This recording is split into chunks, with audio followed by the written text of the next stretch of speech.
North Carolina. No, what you can do is pick it up the clock. Same thing as trying Cut away, cut back. Cut away, cut back. Okay. Okay, let's roll it. Thanks. What you got, James? You got Where are we gonna start? You were gonna say something and then I was gonna. So you get, someone gonna go live? I am rolling. Speed. Well, you were saying, or wondering why more people don't believe in the union, but it's hard to believe in what you can't see. I mean, like where I'm from. Joe, sorry, let's start again. Joe, you should be listening to him. Okay, start again. Well, you're talking about how, why more Southerners don't believe in unions, but you can't believe in what you don't see. I mean, where I'm from in Greenville, South Carolina, the unionization rate is 1% in the city of Greenville, and in the whole state, it's like 3 to 4%. So, I mean, of course, I came from a lower to middle class background, but I never heard the word. My first exposure to union was when I was came out of school, and I was tired of the ivory tower. I went to work as a ditch digger. And I remember, we always used to hop in the back of the foreman's truck and go get, a hamburger or something. And then one day, we all hopped in the truck at lunchtime and we went out. But instead of going to get something to eat, he went to his apartment and went inside and came back out. And then, so we got back to the job. And then, he told us that, we think there's going to be a welder strike. And so, this was my first real experience with you didn't even know there was a welders union. That's right. And so what happened is, we were working on an oil pipeline project in the station in Thornburgh. So, we got back and he told us that, and he had gone home to get a pistol. That's why he had stopped by his apartment on the way to lunch. So he said that there may well be a picket line, at the gate the next morning. And so all night, I was just worried. I've never seen a union. Had never met a union person at that time. I didn't know what they were. I just know he'd gone home and gotten a pistol, and that he said they might be trying to block the gate in the morning. So then on the way to work and all night, the night before and on the way to work, you're going, well, what do you do? I mean, what if they're blocking the entrance? What do you do? I mean, do you just turn around, or you just keep going slow, or how do you handle that? So I got there, like 6:45, in the morning for the 7 o'clock shift, and there was one welding truck off to the side, a welder in the front, in the cab of the truck drinking coffee. They had a little sign on the back of the truck that said on strike. And that was it, But that was my first exposure to it. The second one, was at Milliken, when as a supervisor, they would, teach us how to deal with unions, how to prevent unions, how to do all that kind of stuff, which was an integral part of the management training. And then more recently, with the Carolina Alliance for Fair Employment, which is the group I'm working for now, we have a lot of members who are textile workers. And, talking about the 34th strike, the only thing I knew until recently about the strike was, and this was according to people who worked at a Dan River plant in Greenville and at the Graniteville Company in Horse Creek Valley in Aiken County, was that there was some kind of big union organizing campaign in the 30s, communist inspired, and that the treasurer ran off with the money. It was an identical story, and even though it's like 200 miles apart, it was the identical story that people told us about that. And that's the extent, of our knowledge about what happened in 34. You know what makes me laugh? When that same story about the treasurer running off with the money. It's amazing. I don't know who started it or where it got started. But they were good. But they must have been awfully good at putting out propaganda. And the reason I say that is because in my mind's eye, I can still see a visit that I made to Griffin, Georgia, the Dundee Mills, with a man from the Jewish Daily Forward who was a newspaper reporter, and he wanted to write part of the story, and Judy had gotten some of their papers here from 1934 that tell about that strike.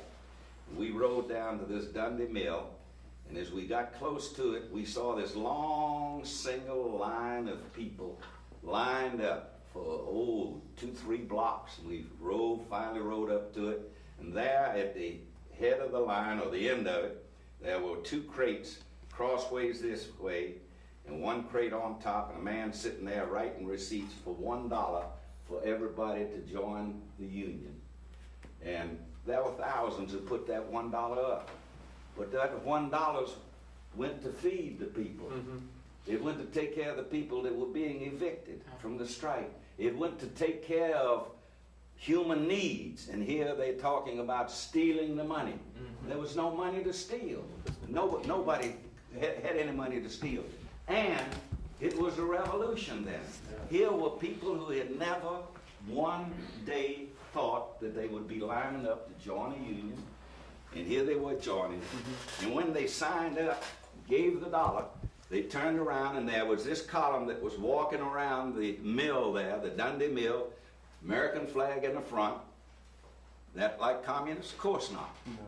Walking around the plant, singing, "We shall not be moved, the union makes us strong," going around and around, and you could hear the machines, you know, how they flop in the mills. And in those days, we didn't have air conditioning like you got now with all the windows closed up. You could hear the mill, the machine was running in the spinning room and in the weaving room.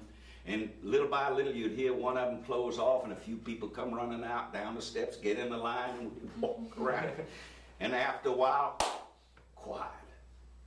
Couldn't hear a sound. Of course, that's when we all started yelling. We knew everybody was out. These were people who had joined. What did we do then? Went to the next mill, did the same thing. And here we get this story about people running off with the money. There was no money to run off with. Just like they said, oh yeah, the union got us out on strike. After they got us out on strike, they walked off and left us.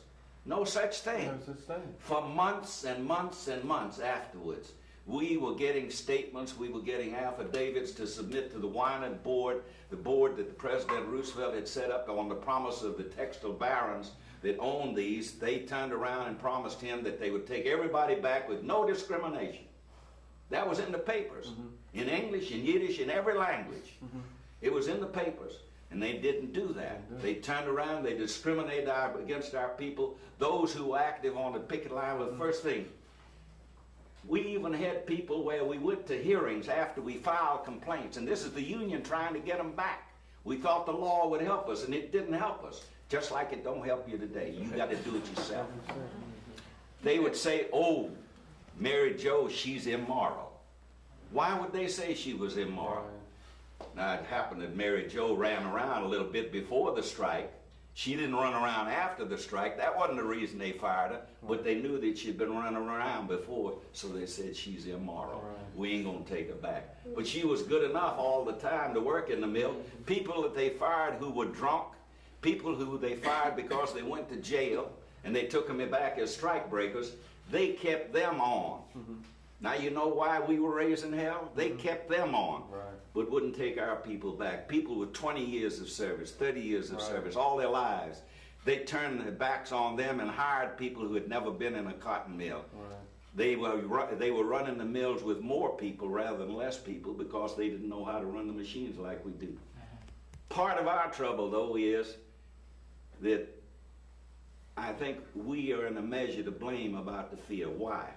Because so many times we take the union for granted, those of us who are in a union.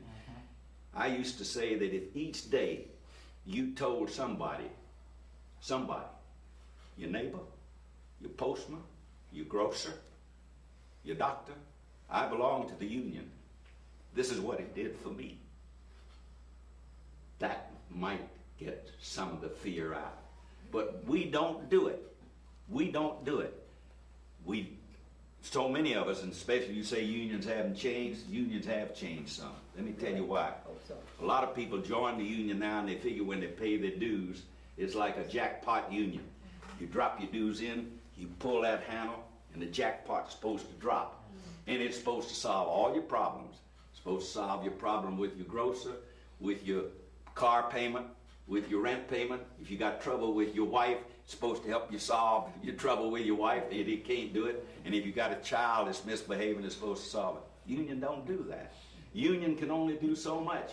But the main thing is that those of us who believe in unions, do we spread the word? Do we say we're proud of it? Not enough. If we did it, I think we would be able to overcome this business of the media and the newspaper and the power structure and everything else. Well, while you're clearing up the record, what did the union organizers do? And there was only about a handful, relatively speaking, for the entire South at that time, right? What happened after the strike? Let me tell you what happened. After the strike, they were supposed to put our people back on the jobs. Those who were organizers that we could pay, we paid. Those we couldn't, volunteered. We would go to each of our local unions, and we had them all over the South. And everybody had a little card, volunteer organizer who would do any work. We tried to help these people. For example, in Atlanta, there were grocers who belonged to an organization called the Workman's Circle. We used to have a route where we would go each week to these grocery stores. They'd give us a big bag of groceries. Mm-hmm. We'd give it to our people. We'd try to help them do it. This was a revolution of 500,000 people. Yeah. How do you feed 500,000 people? How do you find houses for 500,000 people? We couldn't overcome it. That's why I get so mad when they say that we walked off and left them. We didn't walk off and leave them. We sweated blood. That's right. Trying to take care of them. We couldn't. And the people who suffered, instead of being mad at the boss because he wouldn't take them back, the propaganda was, you see what happened? The union got you out on strike, and now they walked off and left you. We had people that we kept on the payroll till the union was busted. Other unions gave us money. In the papers that we have here in the forward, it's a story there of $100,000 being given by the Lady Garment Workers Union, who were not part of the textile strike here, but who were part of the textile strike because they had people in Patterson, New Jersey, who were in the weave shops up there, and then furnished those woven things to the industry that made men's and women's garments. Other unions helped us, but how can you help 500,000 people who were in debt when they came out? We didn't have anything to start who were with. in debt when they came out, who owed money to the company. You know the song. Right. 16 hours, and what do you get?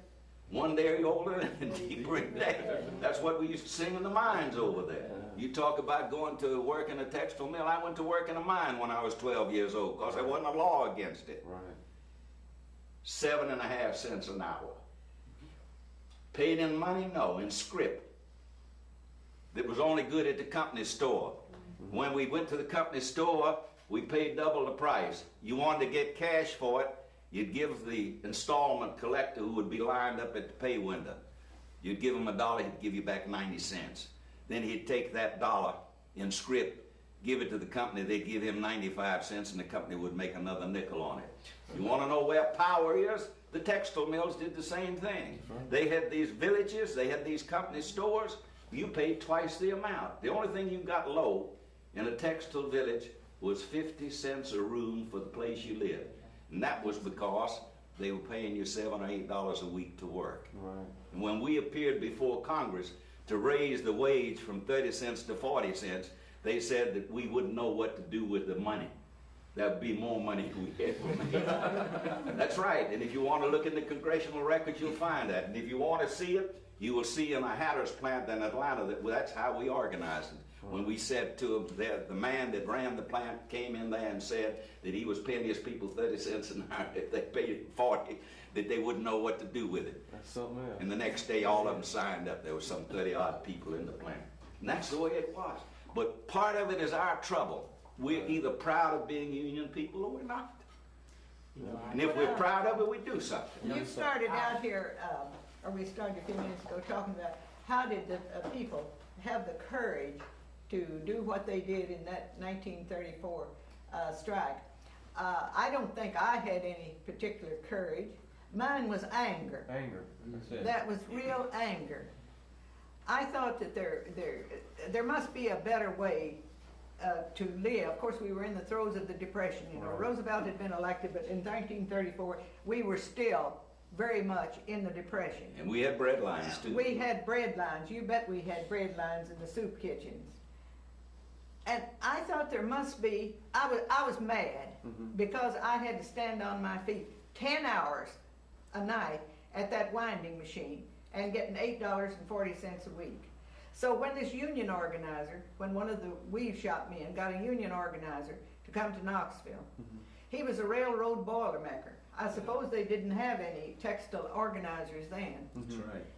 And while he didn't know anything about our mill, he could tell us all about the union. Right. And to me, it looked like, well, this is one way out. Anything could be better than right. what we have. Just anything.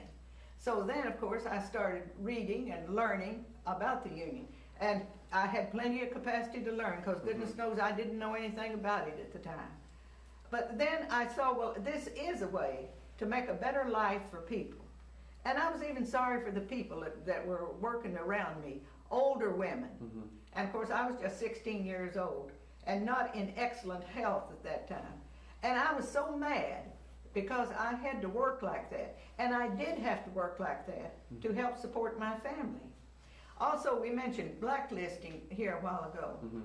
That blacklisting is really something very dangerous that people are afraid of. That's it.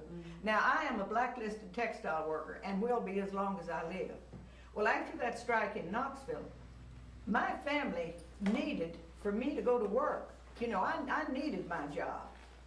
Okay, there was no place I could find a job. If the TVA hadn't just started there, and I got a job there as a file clerk. Otherwise, I couldn't find a job. So that is something to make people fearful of. That's right. But I wasn't as fearful or courageous as I was mad. I was Right, just that was plain it. mad about the whole situation. And even after I started working for TVA, I'll never forget the newspaper on a Saturday afternoon. Our paper was the afternoon paper then. Okay, we got that paper about 3 o'clock in the afternoon. There it was, a blazing headline across the front there with my picture saying, TVA employee involved in communistic activity. Oh, my And God. you can imagine my neighbors. You know, they sort of looking, well, you know, they don't have too much. And they were another one of those groups that didn't know communism from rheumatism. That's bad as having AIDS. That's right. That was as bad. And people would look at me, you know, like, well, you know, I even lost friends over it. They might call me on the telephone, but they didn't want to be seen in public with me. Right. But you know, you said earlier about we need to change the image of the union. What we need to do, we are partially responsible for the image that's still portrayed by, you know, the negative image of the union. A dear friend who was sitting in the back spoke on last night, and you know, she ushered those words. You know, some years ago, I do it at the plant every night that I work. That for the most part, many of us hold that because I joined the union, you're supposed to solve all my problems. Right. We hear On the other hand, you feel that by being associated with the union, well, you got this negative connotation of what a union is. But we have so much today at our disposal, namely the media. We have community projects that we can get involved in to change the outlook of the unions. Because like Roy had said earlier about the media, and all of the writings that I've seen in the paper concerning unions, I've only seen one complete article written by a professor at Auburn University, and it did not appear in a national newspaper.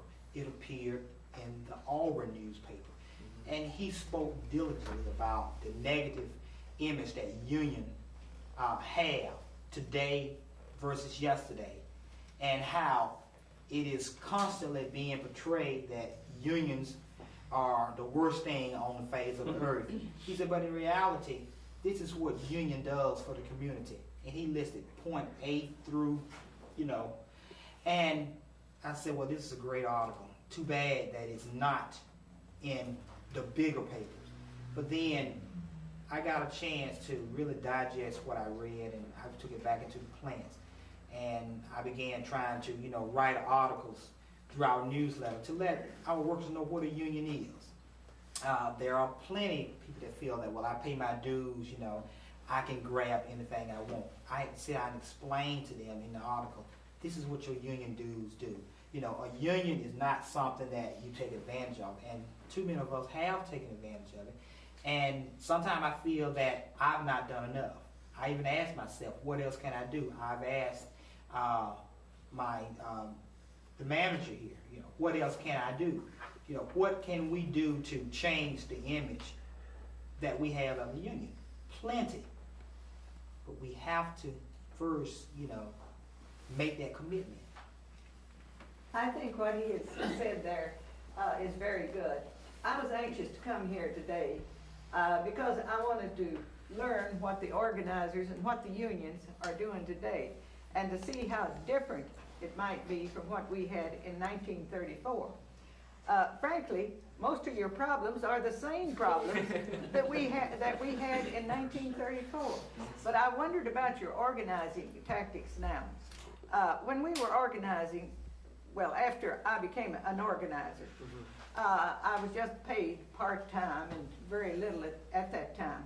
But our Central Labor Council there in Knoxville had an organizing committee. And we went around in people's homes at night and talked to them about joining the union. We would go in different neighborhoods, and we really worked at it like that.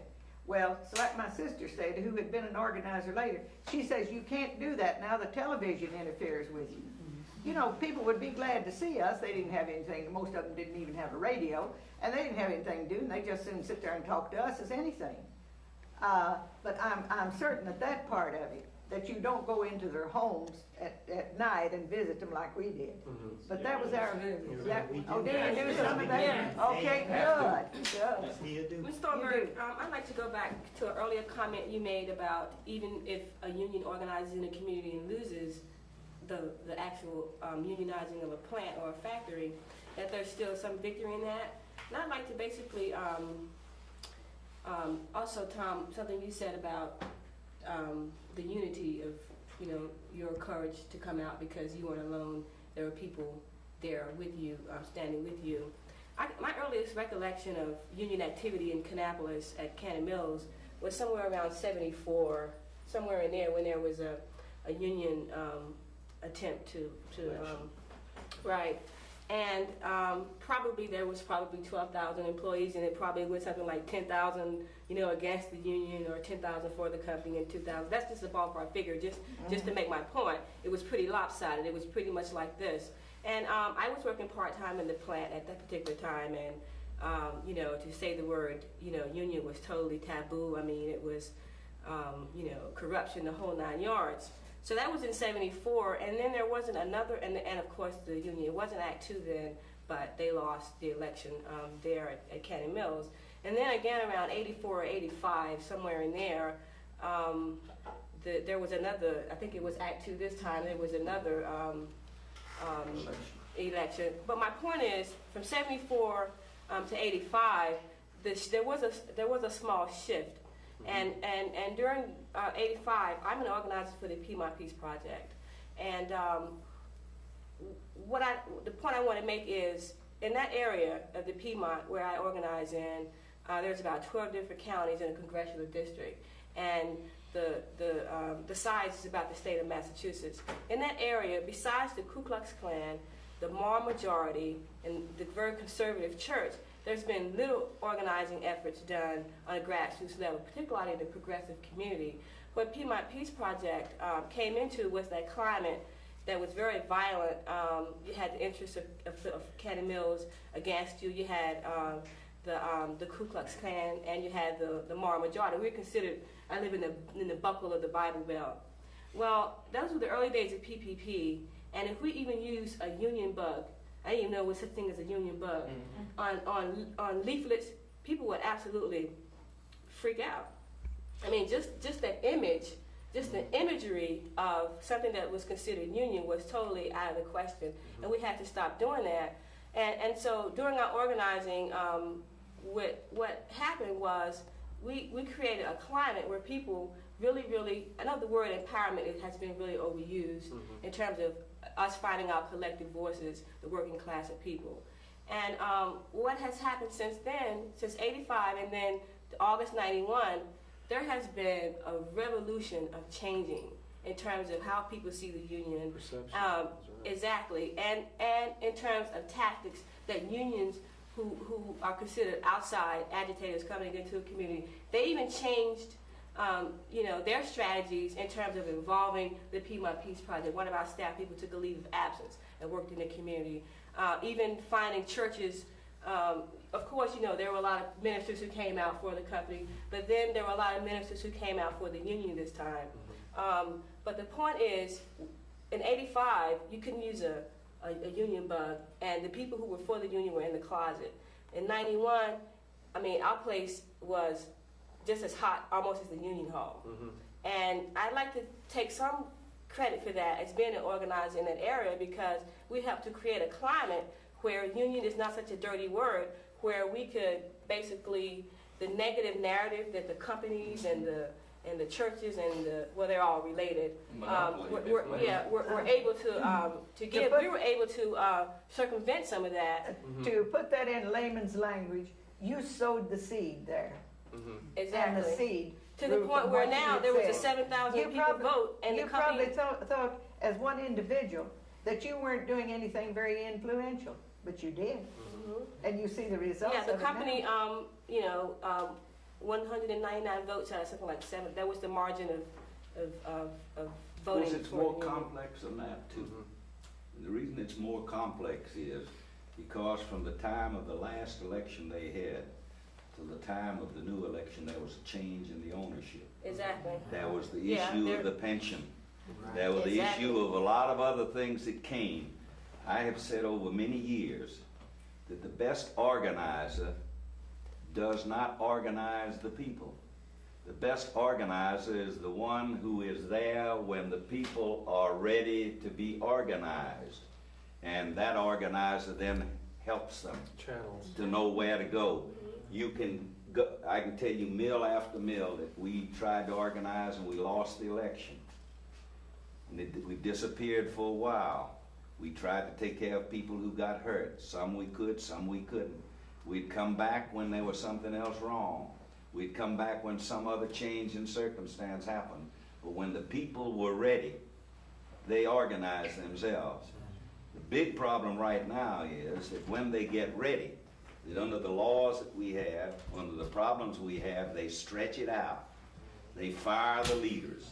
They decimate your leadership. They bang away at you. They scare you to the extent they can. Conquer and divide. Remember what? Conquer and divide. The only thing you have to fear is fear itself, said Roosevelt. That's it. Fear. And the laws are no good. So as a result, we lose so many of them. If we could get them when they were ready, we would win them. That's the reason why they send the Hudson, Thompson, that crowd. They're out of Atlanta originally. We see them all the time. Their job is to have what they call a union-free society, where they don't have to deal with unions, where the boss can run it like he wants it.